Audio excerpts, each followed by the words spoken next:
서로 꼬집어 봤대요. 이게 진짜인가? 이 진짜 종살이 하다가 내 나라를 찾는다는 이 기쁨이 와 이루 말할 수가 없어서 그 전에는 원통분통해서 잠이 안 왔다면 이제는 너무나 좋아서 잠이 안 올 정도. 그래서 그 함석헌 선생님의 표현을 보면은 하늘에서 뚝 떨어진 떡이라는 거예요. 하늘에서 뚝 떨어진 떡. 그러니까 하나도 이렇게 한 게 없는데 그냥 어느 날 갑자기 해방이 된 거잖아요. 물론 이제 국제 정세 가운데 2차 세계대전이 일본이 패망하면서 자연스럽게 이제 일본이 앞졌던 나라가 우리가 이렇게 해방이 됐지만 그 다음부터가 사실 문제입니다. 우리나라도 해방 후에 그 다음부터 혼란에 접어드는데 아무것도 준비되지 않았잖아요. 어떤 지도자가 딱 앞서서 뭔가 한다든가 뭔가 조직이라든가 이런 모든 게 그냥 일제 상태 그대로 있다가 갑자기 해방되니까 이끌어줄 사람도 없고 더 큰 혼란과 무질서가 왔다고 그러더라고요. 근데 그때 꽉 잡은 게 뭐예요? 그때 뭐가 먼저 선수를 쳐갖고 이 권력을 잡았어요? 공산주의예요. 공산주의. 제가 이제 6월달이라 더더욱 이 나라의 역사가 어떻게 해서 이렇게까지 지금 되었을까를 생각해 보니까 그 혼란기 해방되자마자 그 5년을 공산당이 먼저 이게 정권을 잡으면서부터 이 나라가 이렇게 없어내졌다는 거죠. 그래서 이 사람들은요 모든 게 치밀하게 이미 준비가 돼 있었어요. 일제시대 때부터 사실 이 나라가 독립이 되었으면 하는 그 마음으로 독립운동의 한 일환으로 시작한 게 이 공산주의였어요. 그러니까는 모든 게 좋게 받아들여진 거죠. 그리고 그 당시 이제 소련이 힘을 내고 다 뭔가 이렇게 지원해 줄 듯한 제스처를 취하니까 야 소련에 기대면 우리나라도 독립을 하지 않을까? 라는 기대감에 더더욱 공산주의에 이제 몰입했던 것이고 그 당시에는 다 좋은 이미지를 받아들여졌어요. 그러면서 이제 이미지 메이킹도 또 많이 한 거죠. 제가 이 얘기를 하려고 한 게 아닌데요. 이제 뭐 하다가 오늘 출애굽 얘기를 하다가 이렇게 된 거죠. 출애굽이라는 게 얼마나 크나큰 역사인지 이 대역사를 이끌어내시면서 그 하나님의 주권 섭리가 어떻게 이렇게 진행되고 있는지를 살펴보도록 하겠습니다. 자, 첫 번째 출애굽의 배경 보시면 언제죠? 출애굽 연도 주전 그죠 1446년 1446 출애굽의 역사를 단행을 하셨죠. 그러면 그동안은 어땠는가요? 1번 애굽에서의 고난이 있었죠. 애굽에서의 고난. 아마 이 사람들도요 이스라엘 백성들도 이런 고난이 없었다면은 그냥 여기가 좋소이다 하고 눌러 살았을 수 있어요.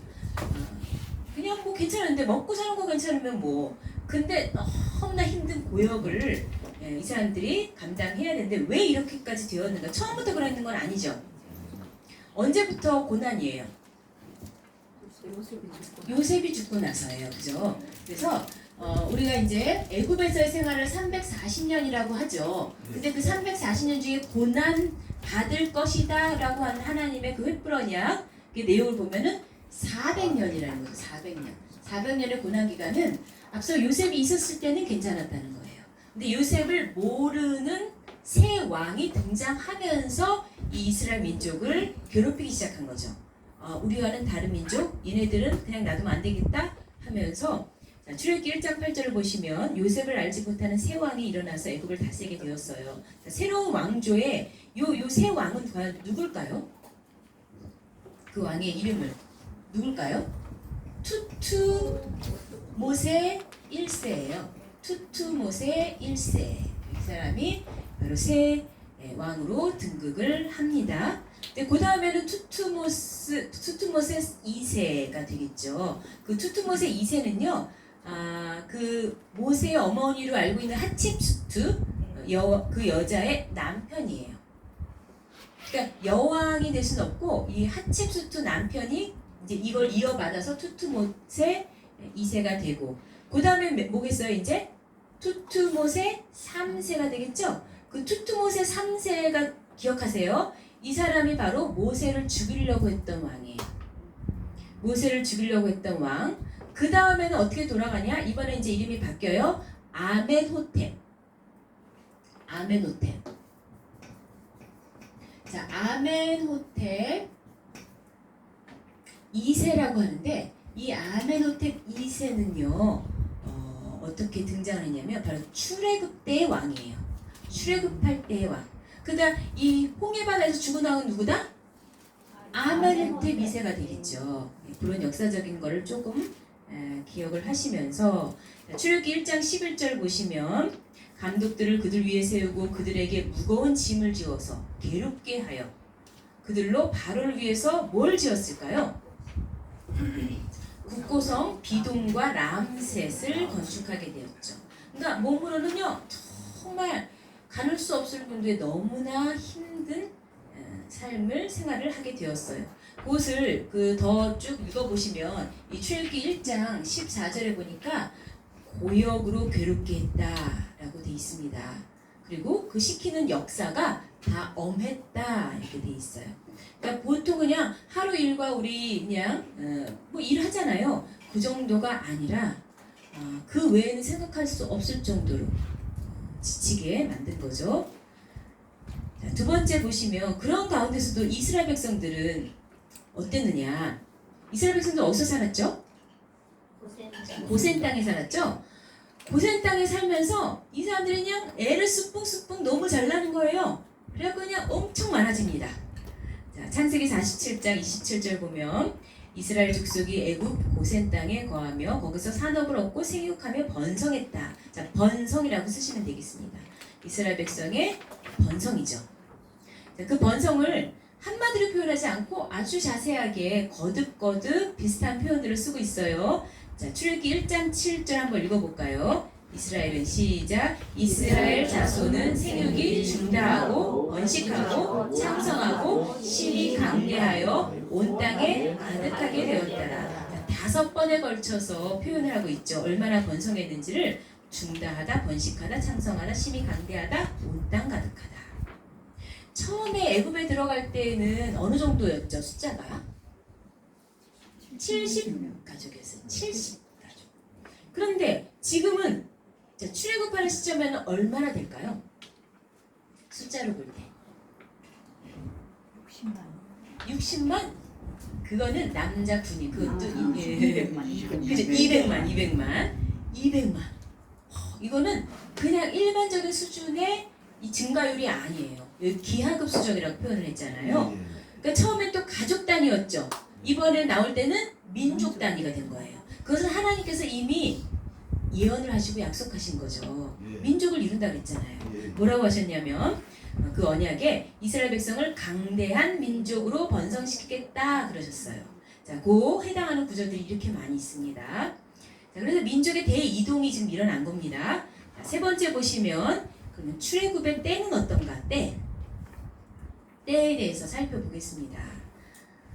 자, 이것을 성경에서는요 약속하신 때가 됐다, 때가 찼다 이런 표현들을 쓰고 있는 거예요. 그냥 되는 대로 되는 것이 아니라 하나님께서 딱 예정하시고 하나님께 계획하신 그 때가 있는 거죠.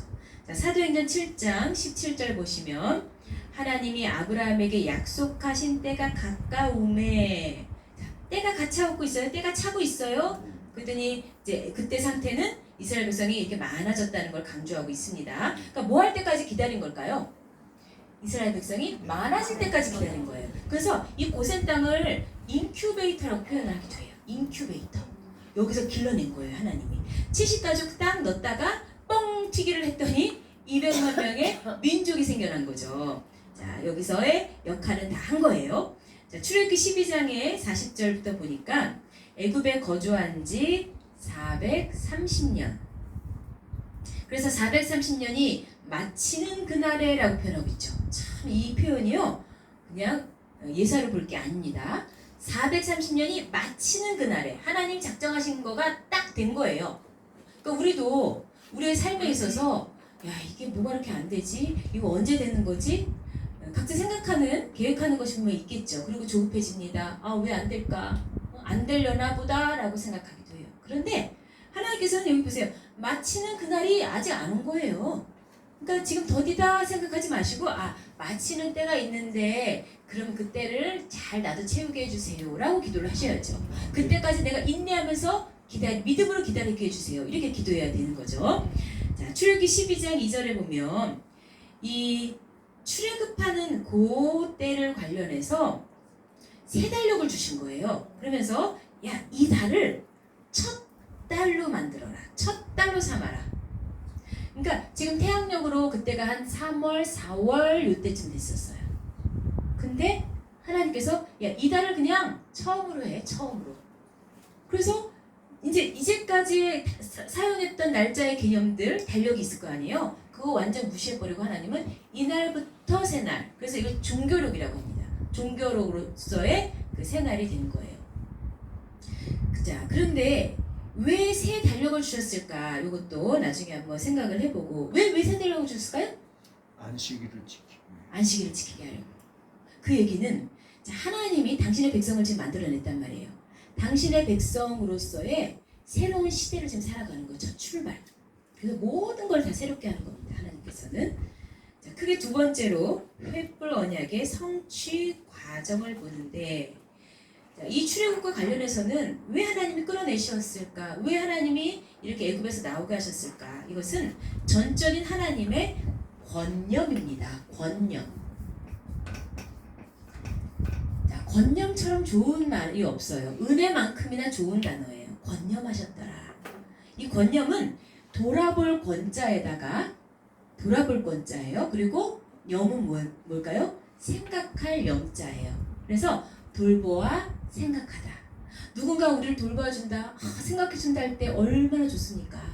어떤 높으신 분이 있는데 내가 지금 어려운 일을 당했어요. 그리고 사는 것이 너무나 힘들어요. 근데 그분이 나한테 그래요. 야, 내가 생각해줄게. 그러면 그 안에 그냥 다 해결점이 들어있는 거잖아요. 한번 생각해주면은 뭐 그냥 문제가 해결되고 내 생활이 피고 그럴 텐데. 자, 그렇게 천지만물의 주인이신 이 하나님께서 야, 내가 돌보고 있어. 생각해줄게. 라고 하시는 거예요. 그 권념을 우리는 바라봐야 되는 거죠.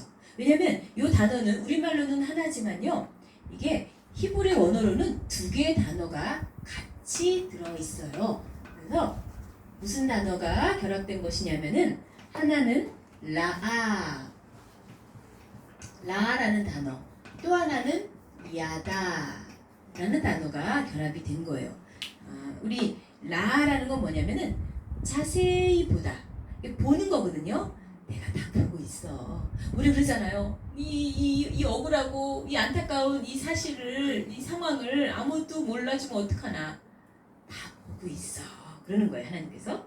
그리고 야다라는 말은 뭐냐면은 이거는 체험적으로 알다라는 거거든요. 제가 너무 아픈데, 내가 정말 고생을 해하고 너무 힘든데, 야, 나도 알아. 내가 다 알아. 라고 하나님이 말씀해 주시는 거예요.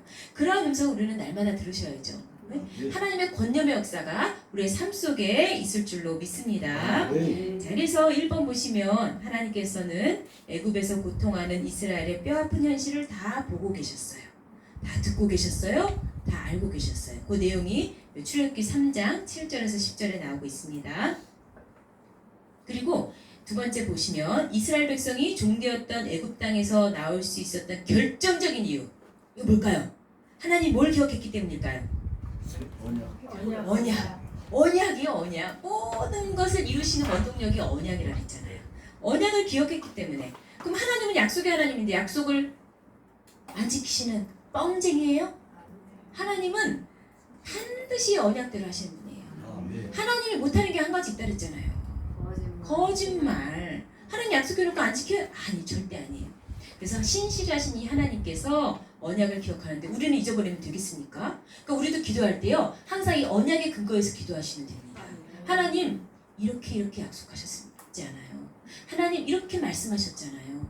그 말씀 저는 붙잡고 믿고 있습니다. 반드시 그 말씀대로 될 줄로 믿습니다. 이러면 하나님도 꼼짝 못 하시는 거죠. 자, 여기 그 언약의 내용을 한번 볼까요? 출애굽기 2장 24절 25절 보면 그 고통 소리를 들으시고 아브라함과 이삭과 야곱에게 세운 그 언약을 기억하사 이스라엘 자손을 권념하셨더라. 이 안에 다 들어있네요. 자, 그 다음 출애굽기 6장 4절 5절에도 나의 언약을 기억하노라 이렇게 말씀을 하고 계십니다. 자, 크게 두 번째, 크게 두 번째가 아닌가요? 자, 그 다음 장 볼까요? 자, 횃불 언약을 성취하는 과정에 있어서 정말 중요한 것은 지도자예요. 사람이에요. 사람. 하나님께서 혼자 일할 것 같으면 벌써 하셨죠. 하나님은 혼자 하실 수도 있어요. 그러나 하나님은 항상 신인 동력 같이 하길 원하시는 거예요. 그러면 이 수많은 사람과 한 명 한 명만 다 하는 게 아니라 전체 이스라엘 민족을 대표하는 그 한 사람을 하나님께서 준비를 시키셨습니다. 누굴까요? 모세죠. 그래서 지도자 모세를 준비하시는데 일단 이 이름의 뜻에서 이 사람의 사명이 나오고 있죠. 모세의 뜻이 뭐예요? 그래서 건져내다. 건져내다. 그죠? 건져내는 일, 구원하는 일이에요. 이 구원하는 일을 모세가 이제 맡아서 할 것을 출생부터 이미 이렇게 예정이 되어 있습니다. 그래서 모세는 어떤 가정에 태어났냐면요. 아주 경건한 레위 지파, 레위 가문에 태어났습니다. 근데 모세가 아무리 하나님께서 이렇게 정하셨다 하더라도 그 주변 사람들이 도와주지 않으면 또 안 되거든요. 그러니까 출생부터 하나님께서는 그 가족을 통해서 제대로 준비되게끔 이렇게 역사를 하셨어요. 사도행전 7장 20절 보시면 그때에 모세가 낳는데 하나님의 보시기에 아름다운지라 그랬어요. 모세가 하나님 보시기에 아름다운지라. 모세한테는 우리가 이 준수라는 말을 쓰죠. 준수하였더라. 준수가 무슨 뜻이에요?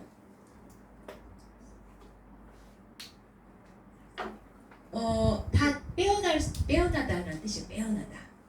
빼어날 준, 빼어날 수. 아주 빼어난 사람이에요. 근데 그 부모가 그 시대에 만약에 애를 다 죽이라고 했는데 이 애도 여전히 그 법에 따르면 죽일 수밖에 없었어요. 남의 집들은 다 아들 태어나면 다 죽였어요. 근데요, 목숨을 걸고 이 아이를 안 죽이고 살려놨어요. 꼭꼭 숨겼죠. 왜 그랬을까요? 그치? 부모 입장에서 볼 때. 부모 입장에서 얘 때문에 우리까지 다 죽을 수도 있단 말이에요. 얘가 앵앵 울면 어떻게 해요? 애기가 맨날 사정없이 울잖아요. 얘 때문에 우리 가정이 다 위험하단 말이에요. 그런데 부모 마음에, 부모 눈에 어떻게 보게 하셨냐? 얘는 하나님 눈에 볼 때 아름다운 애야. 인간의 눈을 보지 않았어요. 볼 때에 다르구나, 준수하구나, 아름답구나 이렇게 볼 수 있는 영적인 눈을 주셨다는 거. 그래서 그 내용이 출애굽기 2장에 나오는데요. 출애굽기 2장 2절에 보시면은 그 여자가 잉태하여 아들을 낳아 그 준수함을 보고 그를 석 달을 숨겼다 그랬어요. 그 여자는 누구예요? 요게벳이죠. 어머니 요게벳. 그러니까 요게벳이 애써 애를 낳았는데 그때 당시에는 다 정말 이 아이를 포기할 수밖에 없었는데 그 준수함을 봤대요. 그 눈은 그냥 내 자식이 이쁘다 귀하다가 아니었어요. 아까 사도행전은 좀 더 구속사적으로 이렇게 기록이 된 거잖아요. 그 사도행전 7장 20절이 요 출애굽기 2장 2절을 다시 설명하고 있는 거죠. 하나님 보시기에 아름다운지라. 이것을 지금 이 요게벳이 이 아이들의 준수함을 봤기 때문에 목숨을 걸고 그 위험 부담감을 다 안고 이 아이를 키웠어요. 근데 다행이 아니라 하나님께서 작정을 준비하셨겠죠. 이 아이가 애굽의 공주한 손에 들어가잖아요. 그런데 참 그걸 바라보고 있던 미리암이 또 내가 유모를 구해드릴까요? 그래갖고는 자기 엄마를 연결을 시켜주셨잖아요. 원래는 죽여야 돼. 근데 살렸어요. 그런데다가 내 아이 키우려면은 다 돈 들죠? 근데 다 공짜로 키웠죠? 왕국에서 다 대주니까는 공짜로 내 애 키우면서도 내가 맘대로 내 아이에게 얘기해 줄 수 있어요. 그러니까는 이 아이를 신앙으로 믿음으로 키울 수가 있었어요. 항상 마음에 여기 가슴에 품으면서 너는 히브리인이야. 너는 하나님의 자녀야. 너는 여기에 태어났지만 너는 애굽 사람이 아니야. 너가 지금 왕국에 들어왔지만 넌 공주의 아들이 아니야. 너는 하나님의 아들이야. 하나님이 너를 특별하게 세우셨어. 내가 그걸 봤어. 그렇게 아이한테 계속 얘기해 줬겠죠. 그 어렸을 때부터 이거 계속 듣고 자라요. 계속 듣고 자라니까 아이에게 자기의 정체성이 만들어진 거예요. 아, 나는 하나님을 믿는 아들이구나. 이렇게 민족의 뿌리를 되새겨 주었습니다. 자, 그런 다음에 이 아이가 애굽에서 왕국에서 자라다 보니까 배울 거를 다 배웁니다. 자, 22절 보시면 애굽 사람의 학수를 다 배워 그랬어요. 그 속에는 여러 가지가 있겠죠. 지금으로 치면 과외를 갖다가 아니면 그냥 과목별로 다 해버리는 거예요. 학문에만 능한 게 아니었죠. 싸우는 데도 능합니다. 그때 당시에는요, 전사로 키우는 거예요. 이 왕자를. 그러니까 무술 교육 이런 거, 활 쏘는 거, 말 타는 거 죄다 다 교육을 받았어요. 엄청 잘했을 거예요. 그러니까 이렇게 말하고 있죠. 그 말과 행사가 능하더라. 말도 잘하고 하는 것마다 너무너무 잘해. 시험만 봤다 하면 100점이야. 무술 시험도 봤다 하면 100점이야. 실기와 모든 필기와 다 능해. 자, 이렇게 자라났습니다.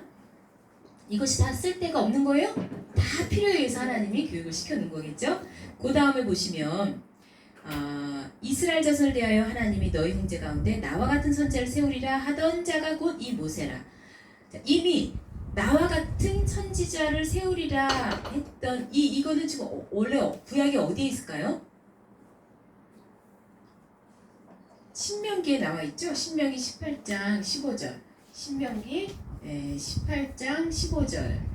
그러니까 모세가 결국 누구의 예표가 되냐면은 예수님의 예표가 되는 거죠. 예수님. 모든 인류를 구원하시는 그 예수님. 여기 이제 이스라엘 백성을 구원한 이 모세에 빗대어서 미리 예언을 하고 있었던 거죠. 모세가 그렇게 신앙교육을 잘 받았기 때문에 결국 그 결과물이 뭐였냐면 바로 이겁니다. 출애굽기 13장 19절에 보면은 요셉의 해골을 취했다고 하는 거. 우리 지난 시간에 배웠죠. 자, 요셉, 자 복습. 요셉이 자 유언을 하면서 죽습니다. 나는 죽으나 하나님께서 너희를 권고하시리니 너희들이 가나안 땅으로 가게 될 것이다. 그때 내 해골을 메고 가라. 그리고 거기다 묻어라. 이렇게 유언을 했어요. 그럼 세월이 흐르면 다 잊어버릴 텐데 그 요셉의 죽음. 그 요셉의 죽음은 곧 유언을 남겼다는 거죠. 얼마 만에 출애굽했다 그랬어요? 360년 만에. 그죠? 이게 이제 1446년. 요거는 몇 년이었다고 기억하세요? 1806년. 왜냐면 애굽 들어간 게 1876년이거든요. 그리고 70년이 지나서 요셉이 죽어요. 1806년 그리고 나서 360년 후에 출애굽을 하게 되죠. 그리고 완전히 이제 해골을 그 가나안 땅에 묻은 거. 가나안 땅 어디에 묻었어요? 세겜에 묻은 때까지. 이거는 그러면은 횃불 언약의 완성이잖아요. 이때가. 그죠? 근데 들어갔다고가 아니라 들어간 거는 이제 40년 지나고 들어갔죠. 여기 뭐예요? 광야에서 40년 되고 나서 여기 가나안에 들어갔지만 들어갔다고 해서 내 땅이에요? 아니죠.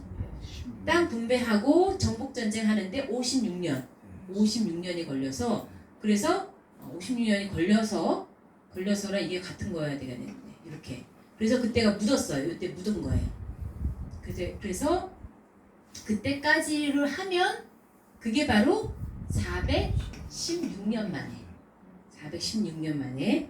그러면 모세는 지금 요셉 죽은 다음에 지금 출애굽하는 요 시점에서 해골을 메고 갔잖아요. 그래도 이 언약이 끊어지지 않고 모세도 기억할 정도로 그랬으니 얼마나 철두철미한 신앙으로 길러졌을까 하는 것을. 그러니까 중요한 거는요. 나 하나만 깨닫고 마는 게 아니라 반드시 가르쳐야 돼요. 신앙의 전수. 일단 자녀에게, 주변 사람에게. 주변 사람 내가 잘 세우면 그 사람이 내 자녀고 나는 부모가 되는 거죠. 그러니까는 그 모세가 죽으면서 또 유언을 남긴 그 신명기를 보면요. 신명기 32장 7절에 뭐라고 그래요? 내 아비에게 물으라. 그가 내게 설명할 것이요 내 어른들에게 물으라 그가 내게 이르리로다 그랬잖아요. 그러니까 이 세대가 계속 이어질 수 있는 방법은 내가 그 아비가 되어야 돼요. 내가 그 어른이 돼야 돼요. 말해줄 수 있는 하나님의 말씀, 하나님의 구원 역사, 하나님의 놀라운 섭리를 증거할 수 있는 내가 증거자가 되면요, 우리 가정 든든합니다. 우리 교회 든든합니다. 우리나라 든든합니다. 그렇게 사명을 감당해 줄 줄로 믿습니다. 자, 이렇게 해서 요셉이 열심히 그동안 성경 공부한 것이 요셉의 해고를 취함으로써 열매를 맺었어요. 자, 그리고 나올 때 10대 재앙과 큰 재물, 자, 이러한 역사가 있죠. 자, 애굽을 하나님께서 징치를 하십니다. 징치는 뭐예요? 벌 주는 거예요. 혼을 내버리는 거예요. 10가지 재앙으로. 그리고 그 끝에 결국 나오게 되는데 빈손으로 나왔으니까 아니에요. 하나님께서 보세요. 이스라엘 백성들이 여기 400년 동안 종살이를 하는데 종이 무슨 임금을 받습니까? 종이 무슨 일해놓고 나 이거 일한 대가 주셔 그랬습니까? 그냥 몸으로 그냥 일한 거예요. 그거 한꺼번에 임금을 다 계산해갖고 한꺼번에 주신 게 바로 이 큰 재물이에요. 큰 재물. 내 자녀를, 내 백성을 부려 먹었어. 그래서 하나님이 그냥 귀한 거는 죄다 다 갖고 나오겠어요. 신기하게도 그때요, 그냥 달라고 하면 주니까 아주 그냥 10대 재앙으로 그냥 진을 빼버리고 아주 기절할 정도로 빨리 나가 이렇게 한 거예요. 빨리 나가는데 이스라엘 백성의 눈에는 보이게 만든 거죠. 저 집에 뭐가 있어. 그 미드라시라고 하는 그 전승으로 내려오는 또 이렇게 문서가 있어요. 유대 전승을 이렇게 미드라시라는 것을 기록하는데 참고로 거기에 보면요, 이스라엘 백성들의 눈에 그 집에 귀한 보배가 아주 그냥 다 꿰뚫고 보게끔 만들었대. 네 집에 저거 있잖아, 뭐 어쩌고 저쩌고 뭐 있잖아, 아주 그냥 다 되니까 깜짝 놀래갖고 안 줄 수 없지. 다 알고 있으니까 너네 집 장롱 거기 밑에 칸에 거기 다이아몬드 있잖아. 이러니까 그냥 다 줘버리는 거야. 그런 일이 있었다는 거죠. 그래서 여기 보시면은 성경에서 이렇게 표현하죠. 애굽 사람으로 백성에게 은혜를 입히게 하사 그들의 구하는 대로 주게 하심으로 그들이 애굽 사람의 물품을 취하였더라. 하나님은요, 참 모든 것을 가치 있게 쓰게 하시나 봐요. 그리고 다 어디에다가 썼을까요? 성막 짓는데 쓰게 하셨어요.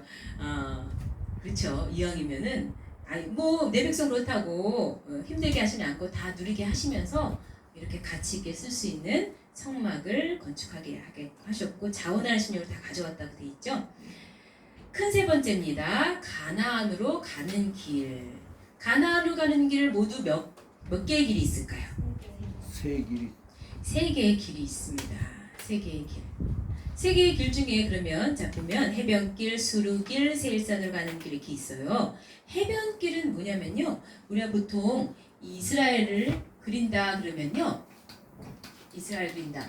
그 목욕탕 지도 기억하세요? 목욕탕 지도, 물을 중심으로 해서 표시하는 그 목욕탕 지도, 여기 이렇게 욕조가 있다 그랬잖아요. 이렇게 큰 네모에다가 만약에 쓴다 그러면 이걸 큰 하나의 목욕탕으로 보시고요. 보시면 여기에 큰 욕조가 있어요. 그리고 여기에 막 줄줄줄 머리카락이 다 흘러내려요. 그리고 여기에 보면은 이게 더러운 오물이 하나가 묻었는데 쭉 흘러갖고는 또 여기에 더 큰 게 생겼어요. 그래서 이걸 치워야 되는데 이 머리카락이랑 오물이랑 손으로 도저히 짚기가 뭐해서 고무장갑을 끼고선 이렇게 고무장갑을 끼고 이렇게 청소를 하고 있어요. 근데 여기 좋은 도구가 하나 있네. 여기 쪽에 뭐 있냐면 이 통에 뭐가 담겨 있냐면은 집게가 담겨 있는 거예요. 집게. 다 그렸어요. 자, 이건 뭐냐면 바로 요 지역이 큰 대해와 요 강들 사이 여기를 우리가 팔레스타인, 가나안 지역이라고 그러죠. 가나안 지역이 여기 팔레스타인이에요. 이게 지중해고요. 그렇죠. 큰 바다인 지중해. 그리고 요게 갈릴리 호수. 그리고 여기 흘러내리는 게 요단강. 그리고요 여기 요거 밑에 다 모여 이게 사해죠. 사해. 죽음의 바다 사해가 있어요. 이 큰 거 이거는요 홍해죠. 홍해. 이쪽에 있는 보통 저도 이렇게 외웠어요. 여기에도 카페 해갖고 카스피에 여기는 페르시아만이에요. 페르시아만에서 여기 이렇게 이거 두 강줄기 유명한 강줄기 ET 유프라테스 티그리스. 그러니까 요 강 사이에 있는 비옥한 삼각주 얼마나 땅이 좋은지 기름진지 몰라요. 그러니까 요 그때 그랬죠. 여기에 누가 살았어요? 아브라함이 살았는데 여기 아브라함 갈대아 우르에서 여기 이제 올라와서 강을 한번 건넜죠. 유브라데 강. 그래서 여기 어디예요? 하란에 머물렀죠. 나중에 하란에서 한 번 더 가나안을 가야 되잖아요. 여기를. 그러니까 여기 한 번 더 건너게 되죠. 여기 한 번 더. 유브라데를 두 번 걷는 거예요. 이렇게 해서 이렇게 갔겠죠. 지금 이제 말하고자 하는 것은 이렇게 여기를 바로 이제 팔레스타인. 근데 이 팔레스타인이라는 말이 어디서 생겼냐면은 이 해변을 끼고 자 여기 지중해잖아요. 지중해 해변을 따라서 여기에 자리 잡은 민족이 블레셋이에요. 블레셋은 엄청 강력해요. 그 블레셋을 다시 말한 게 팔레스타인이라는 말이 거기서 나온 거예요. 근데 이제 여기 지금 여기서 이건 애굽 강이거든요. 애굽의 강. 그러면 여기 지금 어디 고센에서 일로 올라가야 되잖아요. 고센에서 이렇게 가야 되잖아요. 여기 가면은 여기 이제 가나안으로 올라가면 쉬운데 여기 가면 되는데 블레셋이 여기에 자리 잡고 있으니까는 가나가 블레셋을 보고 기겁을 해갖고 도로 아유 우리 못 가겠다 하고 도로 올까봐 하나님께서는 여기에서 일로 내려가게 한 거예요. 일로. 물론 이렇게 가도 되고 그죠? 이렇게 가도 되는데 그러면 왕의 대로를 지나는데 왕의 대로 그 빠른 길을 지나지 않고 이렇게 여기서 이렇게 가갖고 여기 시내산에서 다시 이렇게 해서 다시 여기서 빙글빙글 돌다가 그죠? 이렇게 해서 이렇게 들어간 거예요. 그 내용인데요. 세 가지 길, 그 해변길은 바로 지중해 해변을 따라가는 아주 짧은 최단 코스입니다. 자, 왜 해변길을 못 가게 하셨는가 한번 볼까요? 출애굽기 13장 17절이죠. 바로가 백성을 보낸 후에 블레셋 사람의 땅의 길은 가까울지라도 하나님이 그들을 그 길로 인도하지 아니하셨으니 이는 하나님이 말씀하시기를 이 백성이 전쟁을 보면 뉘우쳐 애굽으로 돌아갈까. 그죠? 블레셋이 가만히 있겠습니까? 니들 뭐야 하고서는 길도 안 내줬을 거예요. 전쟁 나면은 우리가 갈 곳이 아니요 하고서는 내빼게 되는 거죠. 그래서 수르가게를 통과해서 수르길이라고 합니다. 세일산으로 가는 길. 이거는 이제 시나이 반도를 지나서 이렇게 왕의 대로를 지나게 되어 있는 건데요. 요 길도 막으셨죠. 자, 출애굽기 14장 2절 보시면 이스라엘 자손을 돌쳐서 어디로 가냐? 바다와 밑돌 사이로 가게 하셨어요. 잘 가다가 하나님이 갑자기 돌친다 이 말은 슈브, 히브리어로 슈브는 갑자기 방향을 바꾸는 거라 그랬어요. 하나님은 이 세 가지 좋은 길을 다 버리고 어디로 인도하고 계신 거예요? 어디로? 요 홍해로 가게. 홍해를 가야죠. 홍해를 가려면 이렇게 가면 안 되죠. 홍해를 한번 건너야죠. 여기서 그러면은 이렇게 가면 좋은데 여기서 가는데 이렇게 건너게 제 그림 표현이 조금 그렇긴 한데 이따가 지도를 다시 볼 거예요. 이렇게 건너서 이렇게 가게 하는 거죠. 홍해를 건너게 하시려고 그런 거예요. 자, 출애굽기 13장 18절에 있죠. 하나님 홍해의 광야길로 돌려 백성을 인도하심에 이스라엘 자손이 애굽 땅에서 항구를 지어 나올 때에 참 멋있는 게 뭐냐면요. 이스라엘 백성들이 야 이제 해방이다 막 너도 나도 막 나올 것 같아요. 근데 하나님은 질서의 하나님이죠. 항구를 지었다 그랬어요. 항구 줄을 쫙딱 맞춘 거야. 줄을 딱. 이스라엘 백성이 마치 뭐처럼 보일까요? 군대야. 군대. 열을 딱딱 맞춰갖고 막 보모도 당당하게 나오는데 얼마나 멋진 장면인지 몰라요. 하나님은요 항상 질서를 지키기 원하셔요. 우왕좌왕 막 서로 막 이렇게 떼거리를 이런 걸 원치 않으셔요. 그러니까 예수님이 오병이어 기적 행할 때도 사람들 배고픈데 막 나눠주면 막 난리 날 거 아니에요. 그때 50명씩 하나님 무리지어서 이렇게 앉아있기 먼저 했어요.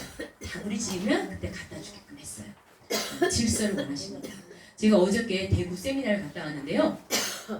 대구 세미나에 그 호텔에서 했거든요. 굉장히 큰 호텔이에요. 아주 유명하고 멋진 호텔이더라고요.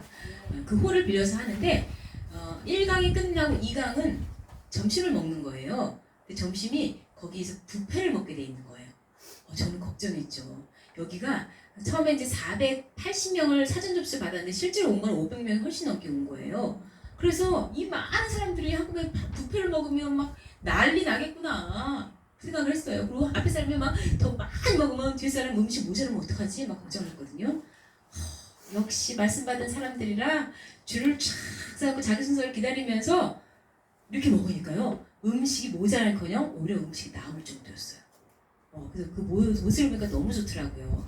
이 사람들은 그냥 식탐을 내면서 지금 그런 모습을 안 보이고 아주 하나님의 백성답게 하는 모습. 네, 그것을 하나님께서 여기 출애굽 때 보여주신 겁니다.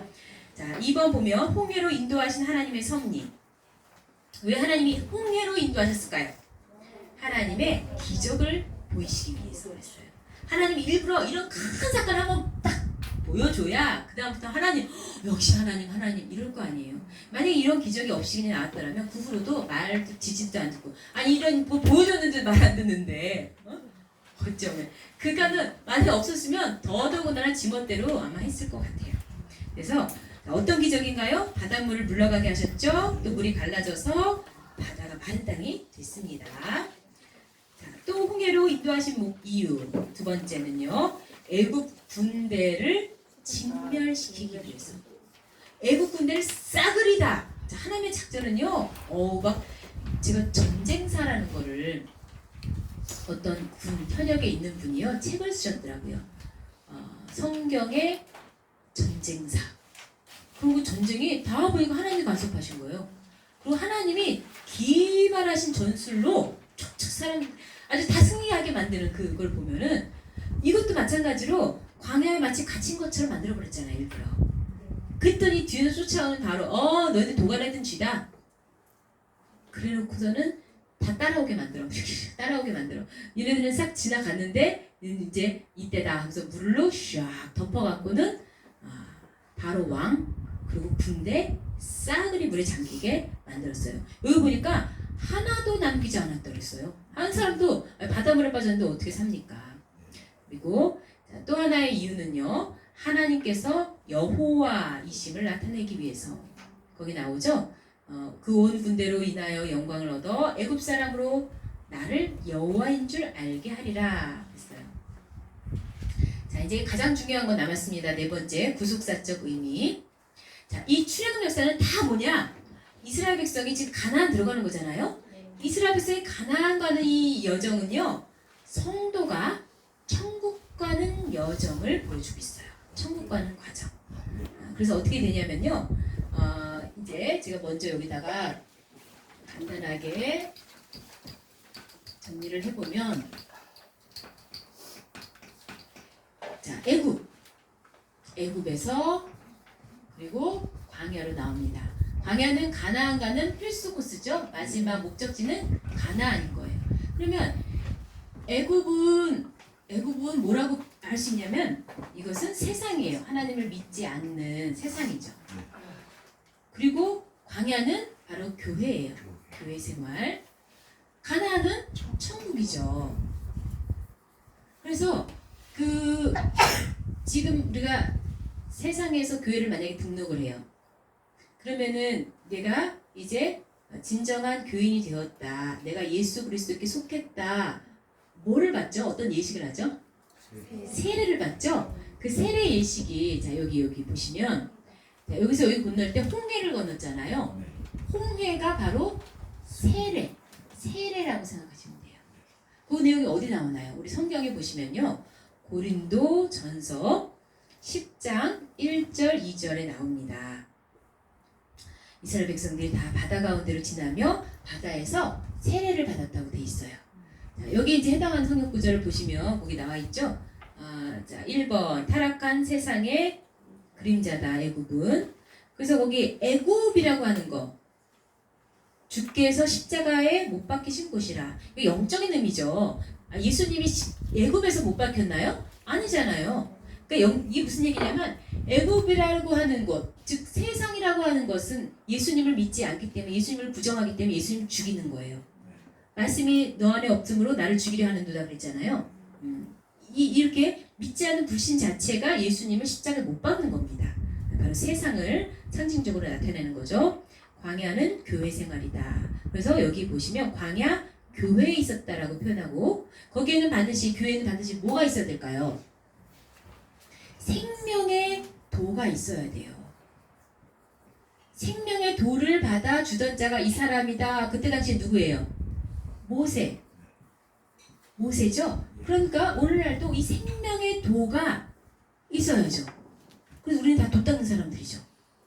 말씀으로 이렇게 우리가 하나님의 백성으로 만들어집니다. 그러니까 이 과정이 쉽지 않은 거죠. 필수 과정이면서 이 과정이 없이 그냥 애굽에서 바로 가나안 간다? 아니에요. 하나님은 이 가나안 들어갈 자격자를 여기서 만드시고 계시는 거예요. 가나안 들어가기 위해서는 거룩해져야 되는 이 훈련을 광야에서 지금 하고 계시는 거죠. 광야 생활은 쉽지 않습니다. 이 말은 곧 교회 생활은 쉽지 않다는 거죠. 네. 그래서 이 가나안은 그럼 천국이에요. 그렇죠. 여기 밑줄에 가나안은 천국인데 이게 낙토라고 표현이 되어 있고요. 또 가나안을 말할 때에는 찾아두었던 땅, 젖과 꿀이 흐르는 땅, 모든 땅 중에 가장 아름다운 곳, 이렇게 돼 있어요. 그렇다면 천국도 찾아두었던 땅이라고 말할 수가 있죠. 이 천국도 이 마태복음 25장 34절에 보시면은 창세 전부터 예비하신 하나님의 나라예요. 창세 전부터 예비하신. 그러니까 하나님께서는 모든 걸 미리 준비해 놓으시고 이제 거기 들어갈 사람들을 불러내시고 만들어 가시고 계십니다. 자, 마지막 거기 붉은 글씨로 되어 있는 거 읽고 마칠게요. 시작. 출애굽 역사는 궁극적으로 예수 그리스도가 오셔서 애국과 같은 세상에서 우리를 구원하시고 천국으로 인도하신다는 구속사적 경륜을 나타내고 있다. 예, 우리도 광야에서 지금 지나고 있지만 여기서 일어나는 모든 일들이 나를 더 거룩하게 만드시는 그러한 하나님의 놀라운 은혜인 줄 믿고 승리하시기를 바랍니다. 이 시간 마치면서 일단 하나님께 영광의 박수 올립니다.